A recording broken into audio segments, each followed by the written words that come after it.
This is Jaya's Physics Desk. In previous video, we saw about the domestic electric circuit. In this video, let us see faults and safety measures in domestic electric circuit.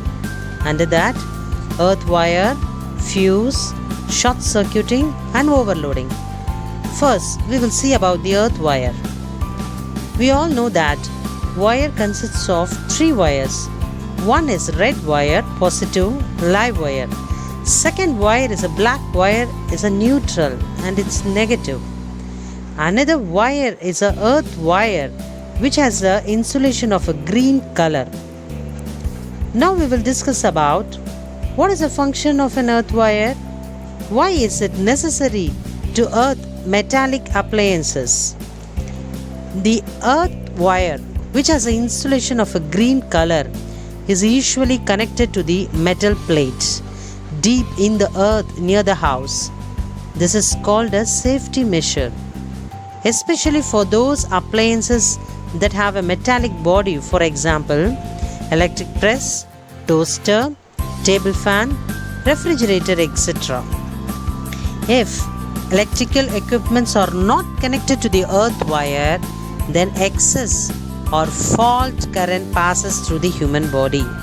Then the user may get a severe electric shock. If metallic body is connected to the earth wire, which provides a low resistance conducting path for the current, then it ensures that any leakage of current to the metallic body of the appliances keeps its potential to that of the earth and the user may not get a severe electric shock. In the picture, you can see the HV transmission line.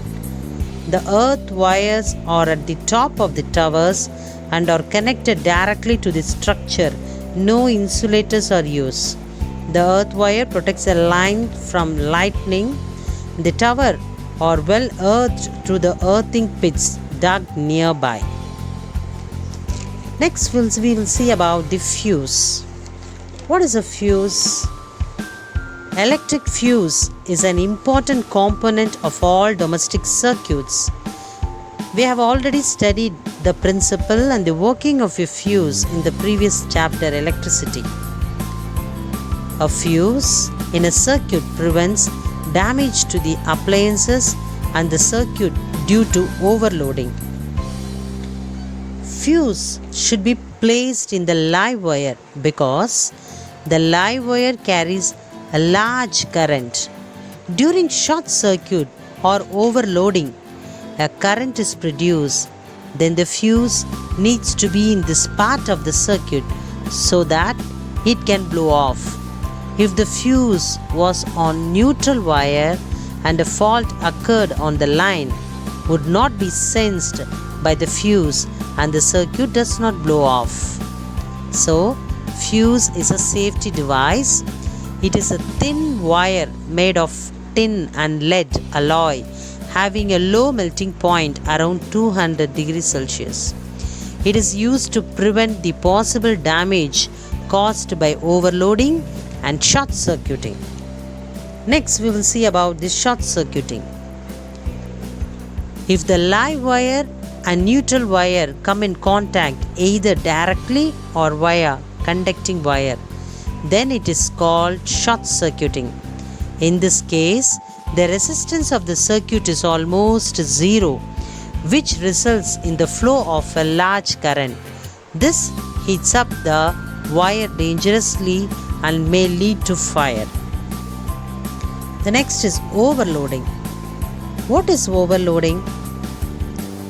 Overloading is a load with too great a burden or give excessive work, put too great a demand on an electrical system. Now we'll see what is overloading of an electric circuit. If many electrical appliances of high power rating are switched on at the same time, then they draw a large current from the circuit. This is called overloading. The large amount of current flowing through the wire excessively heats up the wire and may lead to fire. the difference between short circuiting and overloading. Short circuiting occurs when live wire comes in contact with the neutral wire. Overloading occurs when large number of appliances are turned on simultaneously. Short circuiting. High amount of current flows through the circuit, and the potential difference at the point of short circuiting will drop to zero. But in the case of overloading, low amount of current flows through the circuit as compared to the short circuit, and the potential difference does not drop to zero, but it reduces.